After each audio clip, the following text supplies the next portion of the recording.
I'm Karen McCoy. I work in the Respiratory Therapy Department here at the Burke Rehabilitation Hospital. Today I'd like to talk about lung disease, some of the problems that happen with the lungs, as well as some of the things that we can do about it. Many people have heard that the lungs work as a pump, working to get oxygen into the body and carbon dioxide out of the body. I'd like to look a little bit deeper into the function of the lungs, how they're built, and what happens when we get sick. And then we can talk about what are some of the things that we can actually do to treat those symptoms and problems with the lung disease. The healthy lung is very similar to a tree. If you take a picture of a tree, the tree has a trunk, branches which keep dividing and dividing and dividing, and then there are millions of leaves at the outside of the tree. Our lungs are much like that, only upside down. We have the trachea, which is our main air passageway, which divides into bronchial tubes. The left bronchial tube goes into the left lung and the right tube into the right lung. Those bronchial tubes divide into sections, directing air to the top of the lungs, to the side of the lung, and to the bottom of the lungs. The air branches keep dividing until there are millions of microscopic air passageways. And at the end of those airways, instead of leaves being at the end of the tree, we have alveoli at the end of our air branches. And there are millions of them in the healthy lung. What the lungs are comprised of, the trachea and the first several divisions in the branches are built with cartilage rings with a little bit of muscle tissue between those cartilage rings. As we go deeper into the lungs, the cartilage rings become less and less frequent and even smaller, and more of the airway is built from muscle tissue. So from about midway through the branches to the end of the branches, there's actually no cartilage at all, and those passageways are built from muscle tissue. Our air branches are also lined with mucous membranes. Those mucous membranes function to humidify the air that we're breathing, to filter the air, and to warm the air that we're breathing. There are several areas in our lungs that can actually get sick. The mucous membranes can become inflamed. The muscles can become reactive and actually spasm and tighten down in our airways. And we can also lose some elastic quality in the outermost part of our lungs. What happens with asthma is we get a swelling in our mucous membranes and a reactivity in the muscles, which tighten down. Both of those issues cause difficulty breathing. It tends to be sporadic and triggered by a particular substance, such as perfume, dust, aerosol sprays, pollen. Sometimes even colds can trigger asthma. Bronchitis tends to be more of a swelling in the airway with excessive secretions that are difficult to clear. It's also sporadic, but it lasts for a longer period of time. Bronchitis can actually last for about 3 months or so, and somebody who has chronic lung disease may actually get chronic bronchitis every year or several times a year. You may also hear the term COPD, which stands for chronic obstructive pulmonary disease. Chronic obstructive pulmonary disease is actually a combination of chronic bronchitis and emphysema. Some people have a restrictive disease called pulmonary fibrosis. Pulmonary fibrosis is like a scar tissue, which can be localized or spread around the lungs. That scar tissue is almost like a spider web, a very rigid spider web, which prevents the stretch of the lungs. So where asthma, bronchitis, and emphysema cause an obstruction in the airflow, fibrosis causes a problem with the stretching of the lungs. Both of those issues cause shortness of breath and difficulty performing day-to-day tasks. Now that we know a little bit more about how the lungs function, we can start talking about what some of the options are to treat the symptoms and the problems that come from the lung disease. One of the treatments may be oxygen. Oxygen is not for all patients who are short of breath. Shortness of breath can come from other reasons, such as body deconditioning. So how do we know if you actually need oxygen?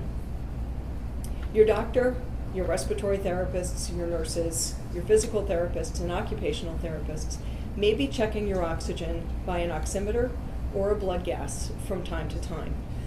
Those numbers will indicate whether or not oxygen is a therapeutic option for you to improve your breathing. If in fact your blood oxygen levels are low, your doctor will recommend you having oxygen. There's many options for portable oxygen these days. One of the options may be oxygen therapy. Your doctors and respiratory therapists will be performing blood tests to determine what your natural oxygen level is in your body. If your normal oxygen level is low, we may need to treat this to protect your heart and your brain. When you have oxygen at home, we need to think about how are you going to get out of the house? Who's going to deliver the oxygen? Who's going to pay for it? What types of options do we have? If it's determined that you need oxygen, you and your therapist and your doctor should discuss what the options are for using oxygen at home. There are several options for going out into the community, so now we don't have to worry about if you need oxygen that you're actually homebound. There are many options to get you out of the house into the community. Some of those oxygens are small portable tanks that can weigh as little as 4.5 pounds. They may be able to give you oxygen up to 3.5 hours or so, depending on what your liter flow is. There are also things called portable concentrators. Portable concentrators are machines that will use the air from the room and separate the molecules, separates the oxygen from the nitrogen in the air. That oxygen is then placed through the nasal cannula to your nose, and those concentrators can run indefinitely as long as the power source is managed. There's a battery that comes with it. When you're out of the house, it will use the battery. When you're home or in the car, that portable concentrator can be plugged in. While it's plugged in, it will run to provide oxygen for you, but it will also recharge your battery. So with proper management, that portable concentrator can actually go with you on vacation, can go to travel on cruises. There are many options for that. Technology is changing every day. So speak to your therapist about what the most current options are and what the lightest portable is for your options. Other treatments for somebody with chronic lung disease may be something like a nebulizer. A nebulizer is used to provide medication, either bronchodilator medication, which essentially relaxes the muscles in the airways and allows for easier breathing, or corticosteroid medication, which gets rid of inflammation in the airways. Both of those medications can be delivered through a nebulizer machine. Another option may be a BiPAP, which is a machine to help people who have chronic respiratory failure. Some people with chronic lung disease have exceptionally high levels of carbon dioxide, which we need to get out of the body in order to function properly. BiPAPs may be used at night or even sometimes during the day for short periods of time. This machine helps our breathing be more functional, deeper, and more effective to get rid of carbon dioxide. This will also help you function better during the day when you're not on the machine, because it's a maintenance machine getting rid of carbon dioxide on a regular basis. Another important tip to managing your lung disease at home is recognizing when you're getting sick and when to call the doctor. Many people, when asked if they waited too long to call the doctor when they were getting sick, they all say yes. They wait too long for many reasons. They're afraid their doctor might think they're a difficult patient. They're afraid their doctor may say, "Meet me in the emergency room," and they don't want to go to the hospital. Often, this actually leads to whatever the issue is becoming a worse issue, and they end up in the hospital anyway. In an effort to prevent hospitalizations, recognizing when you're getting sick early is very important. It can be difficult.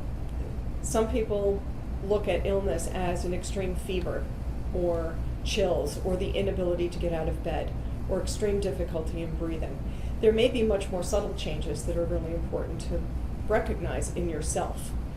When you start decreasing your daily activities, maybe something as simple as getting the mail, cooking a meal, going out and visiting with friends, or even getting dressed, that may indicate that you're getting sick because you're doing less for a reason. So start asking yourself if you may be getting sick, and that may be the time that you should call your doctor. There are several resources in the community. There are support groups, either online or in person. One of the online support groups, which is recommended by many of my patients, is called Efforts. A second option may be the pulmonary paper. It's a paper that's put out by an organization to inform people who have lung disease about resources in the community, about vacations that are specifically geared towards people with COPD. The newest and best equipment on the market that's coming out, even research papers are discussed in this paper. So any new information that's out there is put into the pulmonary paper. Last, smoking cessation programs. There are many smoking cessation programs that are available through the American Lung Association and the New York State Quits Line. Thank you so much for watching. Please contact your doctor, your respiratory therapist, or other healthcare professional if you have any more questions.